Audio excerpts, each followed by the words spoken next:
Neng Intan, baru balik ya? Abang Junet anterin. Sorry. Terima kasih, tapi aku jalan kaki aja. Intan. Aku nggak ada maksud apa-apa kok. Aku mau anterin kamu pulang, karena aku pengen berbuat baik aja sama kamu. Kan kita teman. Emang ada yang salah ya? Ya udah, aku mau kok dianterin pulang sama kamu. Gitu loh. Yuk.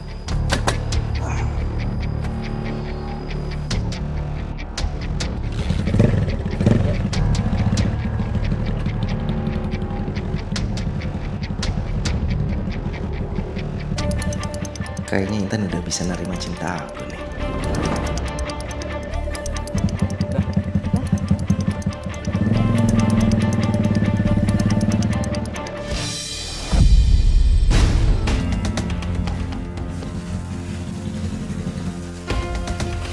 Makasih ya Jun udah anterin aku pulang. Sama-sama, santai aja. Kalau mau langganan juga bisa. Gratis buat perempuan secantik kamu. Apaan sih?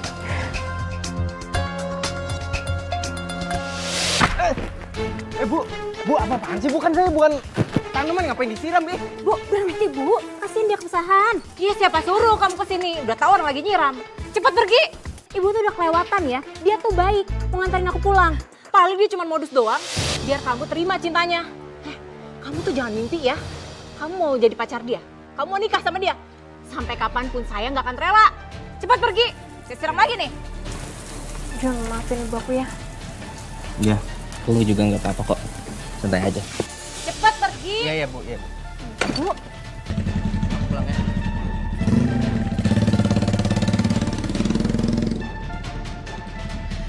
ibu tuh bener-bener kelewatan ya. Ibu malu-maluin aku di depan Junet. Kamu jadi marah sama ibu? Maksud ibu tuh kan baik. Kamu aja otaknya udah koslet karena kamu diantar sama Junet. Terserah deh ibu ngomong apa, aku udah capek. Sikap dan perkataan dari ibu tiri saya terhadap Junet bukan lagi perasaan kesal, Mbak, tapi sudah ke tahap yang sangat membenci. Sudah segitunya ya perasaan ibu tiri Mbak ke Junet. Iya, Mbak. Sampai-sampai ada di suatu malam ibu saya tiba-tiba mengalami kejadian yang aneh, Mbak.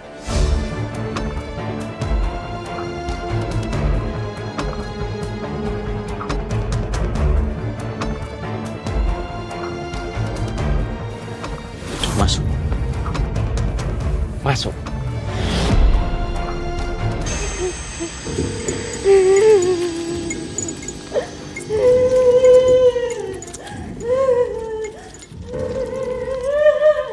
Bu, kenapa Bu? Istighfar Bu.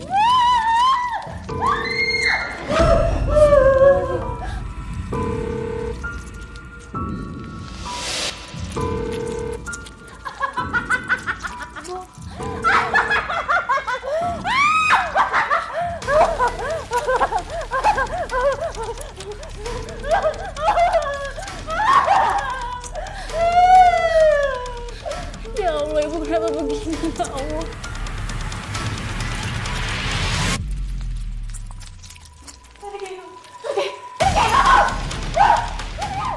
Sayang kamu ya.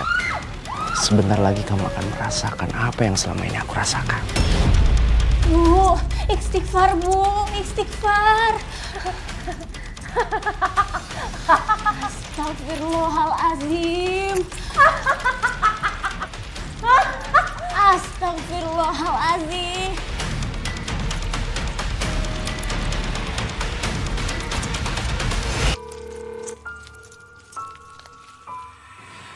Jadi Mbak benar-benar nggak tahu bagaimana ibu tiri Mbak kondisinya bisa seperti itu. Saya pikir ibu tiri saya hanya stres aja waktu itu. Tapi setelah saya pikir lagi, saya ulang-ulang, saya teringat Mbak dengan kejadian ibu tiri saya pernah menyiram Junet, Mbak.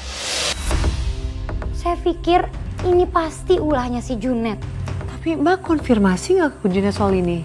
Enggak, Mbak, karena saya takut itu bisa nyinggung dia. Lagi pula saya juga nggak punya bukti. Tapi kondisi Ibu Tiri Mbak sendiri bagaimana setelah itu? Kondisinya masih terus seperti itu sampai waktu itu saya minta restu dari ibu tiri saya untuk menikah dengan Mas Hadi. Ibu tiri saya cuma bisa diam dan hanya tatapan kosong aja, Mbak. Jadi akhirnya Mbak menikah sama teman sekantor Mbak. Oh Mbak, selamat ya Mbak ya. Iya Mbak, makasih ya Mbak. Tapi ternyata teror menyeramkan itu masih selalu ada walaupun saya sudah beribadah bersama dengan suami saya.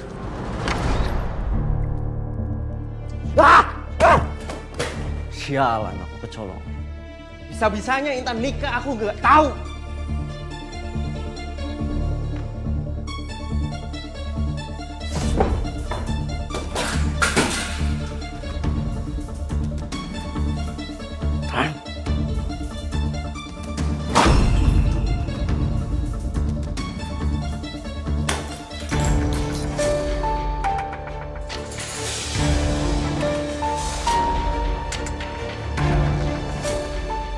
Aku gak rela kamu bisa nikah dengan laki-laki lain, Intan. Aku bakalan minta guna-guna yang lebih ampuh ke Mbah Dukun buat merusak rumah tangga kamu.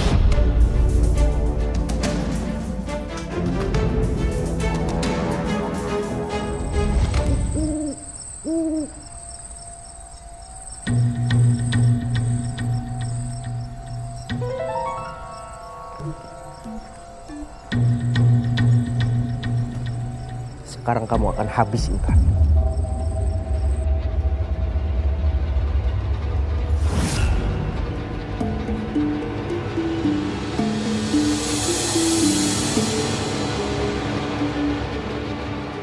Astagfirullah.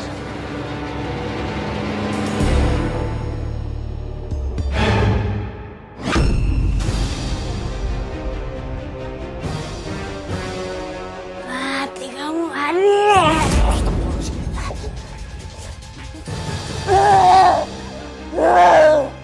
Mati kamu, Hadi.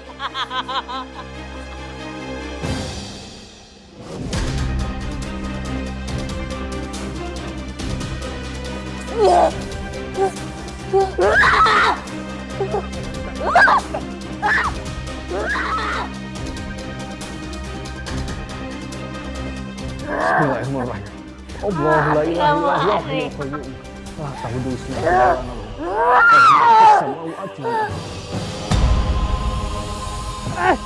tahu panas.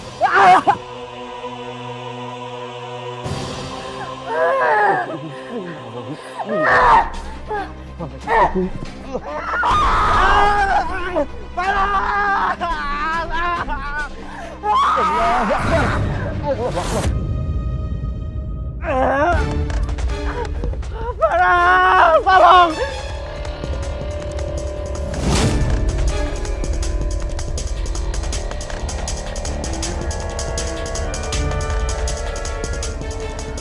Alhamdulillahirrahmanirrahim.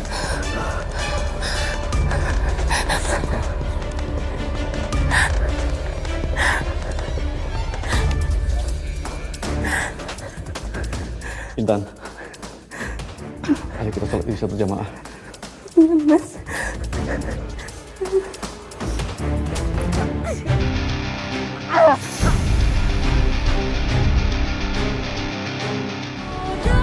Amin ya rabbal alamin. Intan, suara siapa itu? Kayak suara Junet. Kita lihat aja ya Mas, takut dia kenapa-napa. Yaudah, ayo.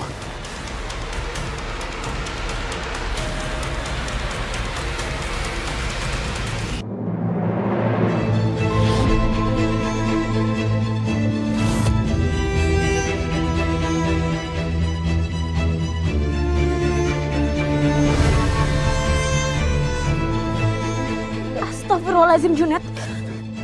Ternyata bener ya dugaan aku selama ini. Kamu yang udah guna-guna aku.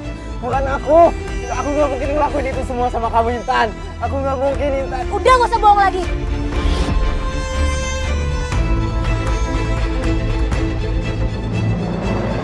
Selama ini aku udah curiga ya sama kamu. Karena kamu teman aku. Aku gak mau asal nuduh tanpa bukti. Aku ngargain perasaan kamu. Tapi sekarang bukti udah ada di depan mata. Kamu juga bahkan gak ngaku, Junet. Oke, aku nggak. Aku ngelakuin ini semua sama kamu, Intan. Aku gak nyangka kamu bisa setega ini sama aku dan ibu. Aku pikir kita temen deket, Jun. Tapi karena cinta yang ditolak, kamu bahkan mempertaruhkan nyawa kamu. Intan, aku minta maaf, Intan. Aku menyesal ngelakuin ini semua, Intan. Tolong aku, Intan. Sadar atau tidak kau lakukan itu. Kau lukai cinta setiaku. Begini caramu untuk Ya Allah, ampunilah segala dosa-dosa hamba-Mu ini ya Allah. Berikanlah keselamatan untuk hamba-Mu ini ya Allah. Rabbana atina fid dunya hasanah wa fil akhirati hasanah wa qina azabannar.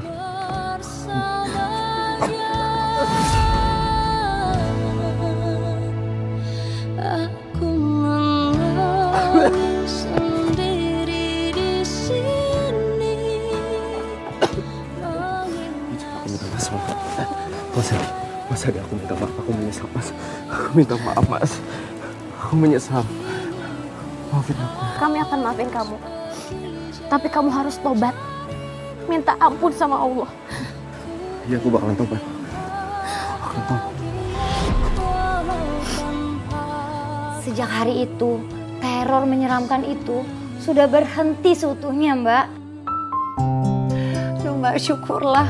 Saya ikut bahagia, Mbak. Jujur aja, saya takut banget Mbak ngikutin cerita Mbak yang menyeramkan. Tapi alhamdulillah, akhirnya semuanya berakhir dengan baik ya, Mbak. Iya, Mbak. Dan Ibu Tiri, Mbak, gimana kondisinya?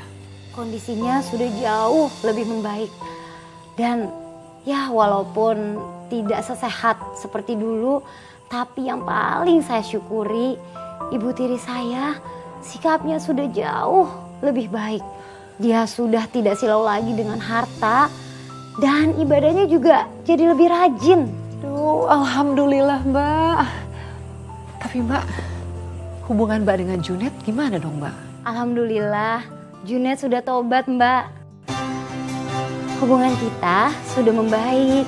Walaupun gak sedekat dulu, tapi kita masih berteman baik.